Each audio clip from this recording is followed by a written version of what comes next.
thoughts are, it's perhaps helpful to look at thought as they are little beings. They are energy forms. Everything, like you are, everything is an energy form. And thoughts that arise are energy forms. Imagine them as little entities. You can't see them. They have a relationship with your physical brain, but you can't see thought. They're little entities that arise, and there they come. And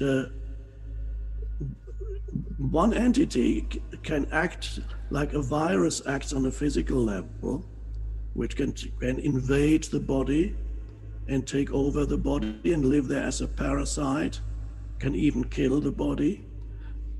You can also have a mental virus that enters your mind and then begins to proliferate and create thoughts that are in alignment with those, with one central thought, which may be a total delusion, but you have one central thought, attracts other related thoughts, and you have suddenly you have a viral infection on a mental level. Now, this can happen to individuals in one case, and when it reaches a certain point, this infection of a mental virus can be recognized as clearly insanity. But until it reaches this point in an individual, we may not even recognize it as a mental illness, a complete mental dysfunction. Then it reaches a certain point, and you can suddenly, when you listen to this person saying, let's, for example, in the case of paranoia, then everything is interpreted as enemies are everywhere, they're following me, they're listening to me, they're listening devices, and they're going into my mind, and the entire world is conspiring to destroy me and follow.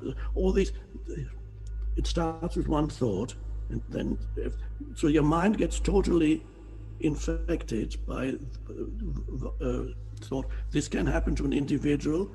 It can also happen to a collective, when the minds of millions of people, or whatever number it may be, become taken over by certain thoughts, or viewpoints, or opinions. And sometimes they can be very much divorced from anything that's real, any reality.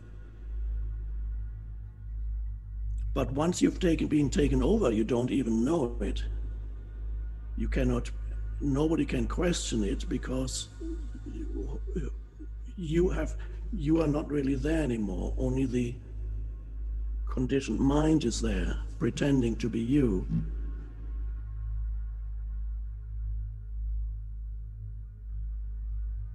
So I don't talk about things that I perceive in this contemporary world as collective delusions. There's no point. The most important thing is to bring about the discovery of the dimension of awareness in humans. And then that is how they become immune to the viral infection on a mental level. So the only way you can become immune to being infected by all kinds of strange thoughts that come at you in these days through the devices that you have, the media, mainstream media, social media, and all these kinds of things, or you're being flooded with thought forms continuously. If you're not careful, I highly suggest you reduce the amount of time you spend there and look at a plant instead, or at the sky. So the immunity, the only immunity you have is awareness, so that you're not taken over by thoughts. And otherwise the ability to think, even although you're still thinking, but the ability to think rationally, and it diminishes the more you get taken over by dysfunctional mind patterns. You can no longer deal with situations rationally, and so you're on a downward slope. So the important thing then is the realization that apart from thinking, there's something more vital in you, and that is the dimension of awareness or presence. From that dimension, you can know what your mind is doing, and the likelihood that you get taken over by certain thoughts decreases the more aware you become. You still have thoughts, of course. You still have opinions, which are thoughts. You still have viewpoints, political viewpoints, whatever viewpoints, you still have viewpoints. But they do not give you your sense of identity anymore. They are viewpoints. And you may believe that this is the truth when the other viewpoint is not true, but your identity is no longer invested in it, your sense of self, because your sense of self has shifted to awareness. You are consciousness. And then you know the other human who holds a different viewpoint is no longer your enemy, because your identity is not derived from your viewpoint, your opinion, your thoughts. If your thoughts give you your identity, then others who hold opposite thoughts or very different thoughts become your enemy. It's mad, but that's how it is. It's the basic human dysfunction which operates on a personal level and on a collective level.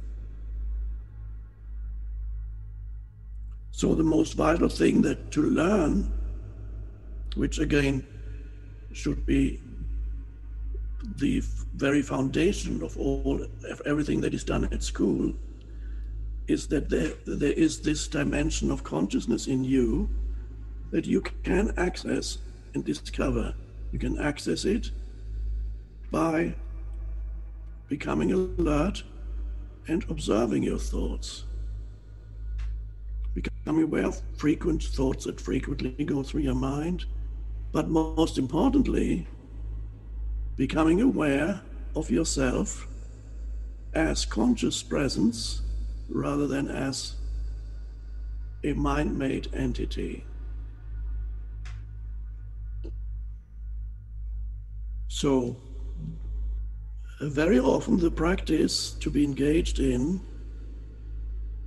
is to realize that a lot of thinking that happens in your mind is not only unnecessary, some of it is necessary and great, but a lot of it is not only unnecessary, but is actually destructive to your health, your well-being, your happiness. A lot of thought is destructive of happiness, of well-being, of your ability to feel alive, your ability to feel joy, your ability to be creative. A lot of mind activity is destructive